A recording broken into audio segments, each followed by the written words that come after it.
मां के गर्भ से भगवान वामन का जन्म हुआ। प्रेम से बोलो वामन भगवान की जय। जैसे वामन भगवान का जन्म हुआ तो अभी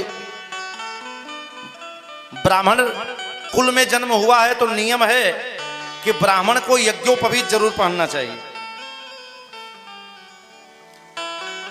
बिना यज्ञोपवीत धारण किए गए किसी भी गायत्री मंत्र इत्यादि जप का अधिकार नहीं मिलता।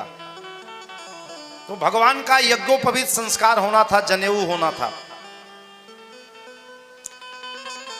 यज्ञोपवीत संस्कार होना था। महाराज बृहस्पति आ गए और बृहस्पति जैसे आए,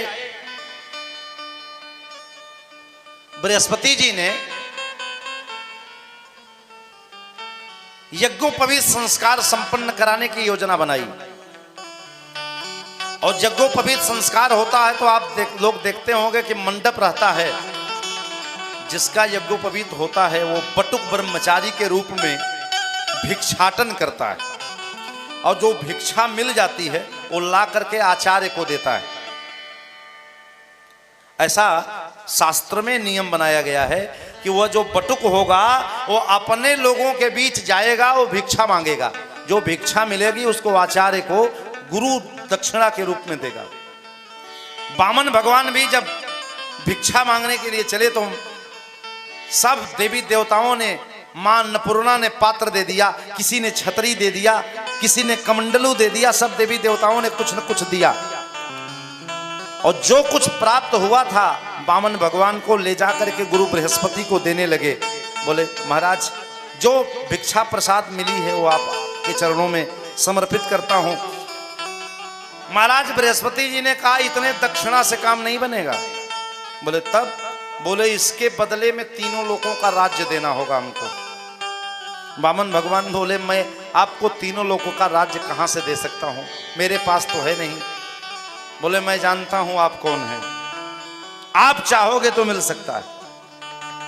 और हमको तो केवल तीनों लोगों का राज्य चाहिए, क्योंकि उस समय तीनों लोगों का राजा बलि था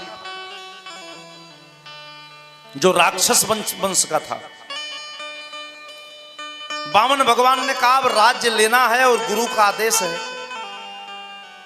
वामन भगवान अपना नन्हे नन्हे चरण है, वामन अंगुल के हैं ही, हाइट ही वामन अंगुल की है। नन्हे नन्हे चरण, चरण में नन्ही सी चरण पादुका, जनेऊ, आहा, लगा लिया छतरी, मस्तक पर चंदन, काले घुघुराले बाल। वामन भगवान राजा बलि की यज्ञशाला में आए। शुक्राचार्य जी ने राजा बलि से कहा कि 100 यज्ञ अगर तुम करा लोगे तो तुम शतक्रतु हो जाओगे, फिर तुमको कोई जीवन में पराजित नहीं करेगा और सदा तुम इंद्र की गद्दी पे बने रहोगे, तुम्हारा कार्यकाल आल लाइफ हो जाएगा। एक काम करो। कहा क्या? कहा तुम 100 यज्ञ करो। और जैसे शुक्राचार्य ने आदेश किया, शुक्राचार्य के आदेश पर नर्मदा नदी के किनारे एक यज्ञ खत्म हो, दूसरा यज्ञ शुरू हो। 99 यज्ञ कर चुका था राजा बलि, आखिरी यज्ञ कर रहा था 100वीं यज्ञ। अगर वही पूरी हो जाती तो देवता लोग घूमते रहते। वामन भगवान उसी समय यज्ञशाला में आ गए। और जैसे यज्ञशाला में आए, राजा बलि ने जब वामन को देखा कि पीले वस्त्र धारण किए वामन भगवान, नन्हे नन्हे चरण हैं, बड़ा तेज है, मुखमंडल पर आ रहा है। और जैसे वामन भगवान को यज्ञशाला की दिशा की ओर आते देखा, राजा बलि ने मन ही मन प्रणाम किया। वाह, लगता है कि मैंने जो यज्ञ किया है इस यज्ञ से प्रसन्न होकर के साक्षात यज्ञ नारायण ही हमारे यज्ञ में आ रहे हैं। जैसे जैसे राजा बलि के द्वार के पास बनी यज्ञशाला में भगवान वामन पहुंचे, राजा बलि ने साष्टांग प्रणाम किया। और इधर महाराज शुक्राचार्य पूजन करा रहे थे, वेदी पूजन का, जल चढ़ाओ। अब शुक्राचार्य जी इधर जल चढ़ाने को कह रहे हैं, उसका ध्यान वामन भगवान की ओर लगा है। बगल में ही कई सामान पूजा पाठ सामने था, पूजा की थाल, कहा जल चढ़ाने के लिए, चढ़ा दिया दूध। तो शुक्राचार्य जी को लगा भूल गया होगा, बोले एक काम करो दही चढ़ाओ। दही का नंबर लिया, नाम लिया तो घी चढ़ा दिया। शुक्राचार्य जी ने कहा तुम अपने को पंडित समझने लगा है, जो मैं सामान बोलता हूं वो क्यों नहीं चढ़ाता। राजा बलि ने कहा महाराज क्षमा चाहता हूं, इस समय मेरा ध्यान जो हमारे यहाँ बटुक रूप में ब्रह्मचारी आ रहे हैं उनके ऊपर है। बोले तो पूजा रोक दो, पहले उन्हीं से बात करो। जैसे वामन भगवान आ गए, प्रणाम किया, प्रभु आपको देख करके बड़ा आनंद आ रहा है और मेरा नियम है कि मैं प्रातः काल से लेकर के मध्याह्न काल तक आए दिन ब्राह्मणों को मुंह मांगी दक्षिणा देता हूं। और आज सवेरे से ही मैं पूजा में बैठ गया, आज किसी ब्राह्मण को कोई दान नहीं कर पाया। अब आज आप हमारे दरबार में पहले ब्राह्मण आए हो, बताओ आपको क्या दे दूं। वामन भगवान बोले देखो मैं कुछ लेने के लिए तेरे पास नहीं आया हूं, मैं तो इसी रास्ते से जा रहा था। अब मैंने सुना कि तुम ब्राह्मणों के बड़े भक्त हो, तो मैंने सोचा इसे ब्राह्मण भक्त का कम से कम एक बार दर्शन करना चाहिए, जो ब्राह्मणों का बड़ा सम्मान करता है। तो मैं तो मात्र तुमसे मिलने चला आया, कुछ लेने देने का कोई इरादा मेरा नहीं है। राजा बलि ने कहा महाराज मेरा नियम है कि मेरे सामने कोई ब्राह्मण आ जाए तो खाली हाथ जाने नहीं देता। राजा बलि से भगवान वामन बोले देखो अपना भी नियम है कि हम किसी से दान लेते नहीं, क्योंकि दान लेने के बाद, संकल्पित दान लेने के बाद उसको पचाना भी पड़ता है। एक बात नोट करना, दान लेना आसान नहीं होता। यदि उतनी तपस्या आपने नहीं किया तो जितना पूजा आपने किया आपके अकाउंट से देने वाले के खाते में ट्रांसफर हो जाता है।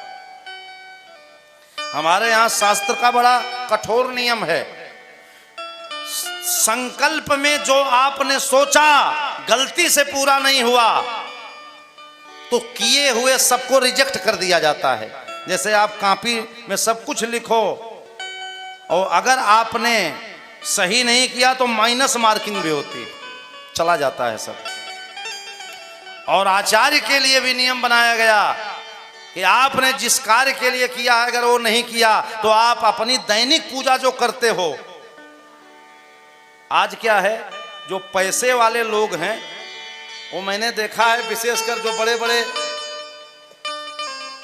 लोग हैं वो ब्राह्मणों को अपने घर पूजा करने के लिए बुलाते हैं या किसी उत्सव में विवाह उसमें बुलाते हैं। अरे महाराज इतने समय आप आ रहे हैं, अरे तूने आचार्य बुलाया है कि सर्वेंट। एक बार नोट करना, ब्राह्मण श्रद्धा से तेरे लिए जो कर देगा विश्वास रखना वो नहीं भी करेगा, लेकिन अगर तेरी श्रद्धा है तो उसका अपने पूजा पाठ के अकाउंट का ट्रांसफर तेरे यहां हो जाएगा, क्योंकि देखने वाला ऊपर कैलकुलेटर लेके बैठा है।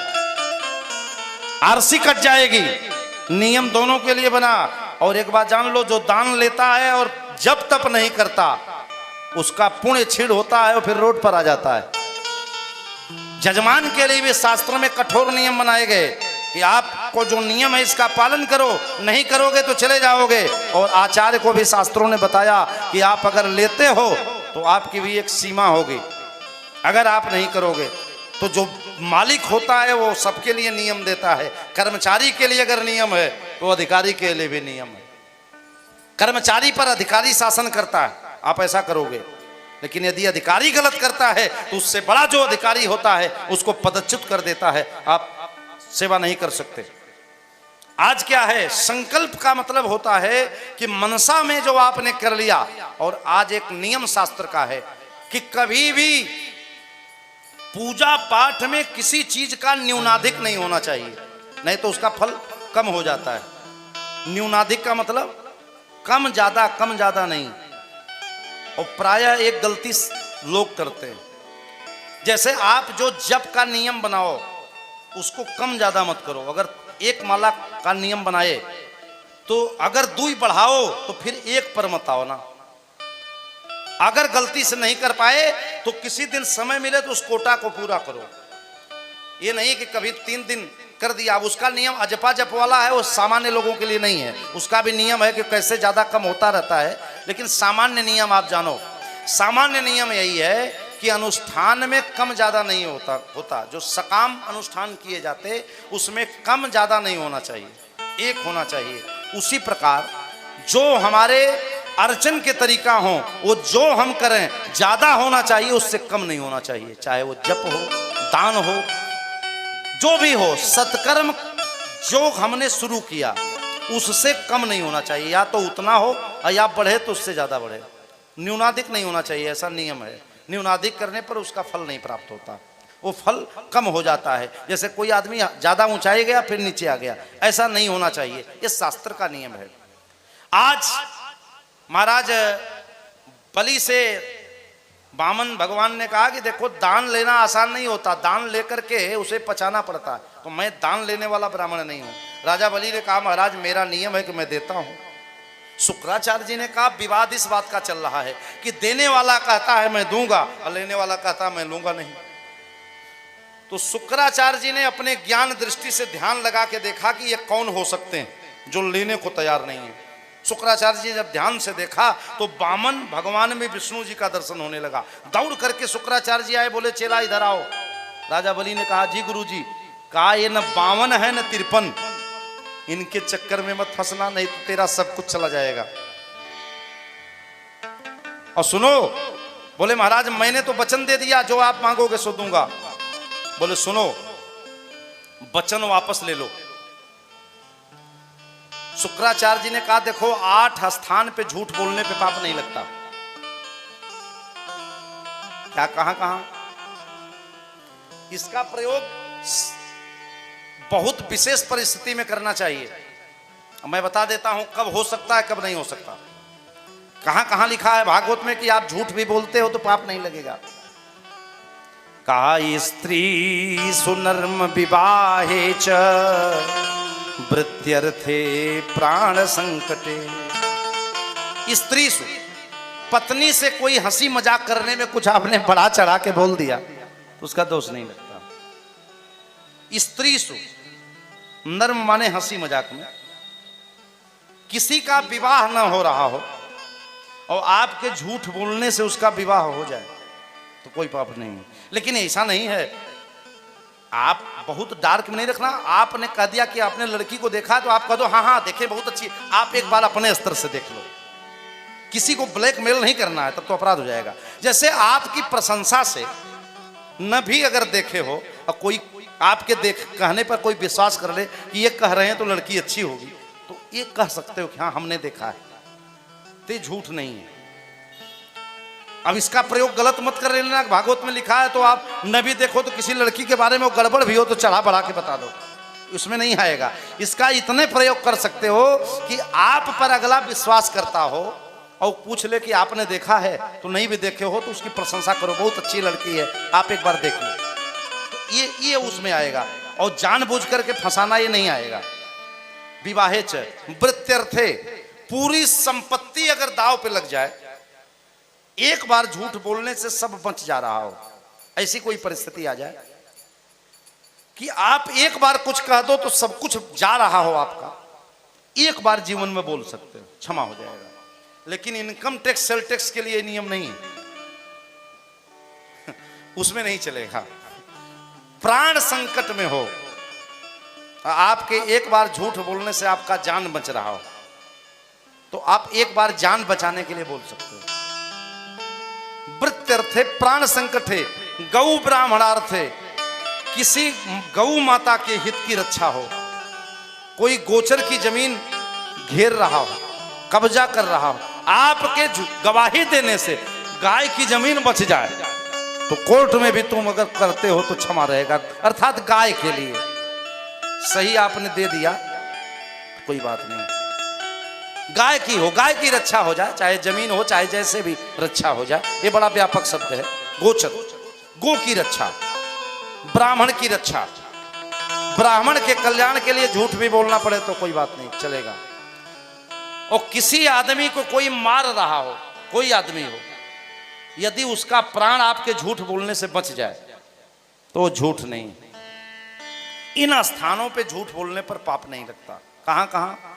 भागवत में लिखा है स्त्री सुनर्म विवाहे च वृत्यर्थे प्राण संकटे, गो ब्राह्मणार्थे हिंसाया नानृतम स्याजुगुप्सितम।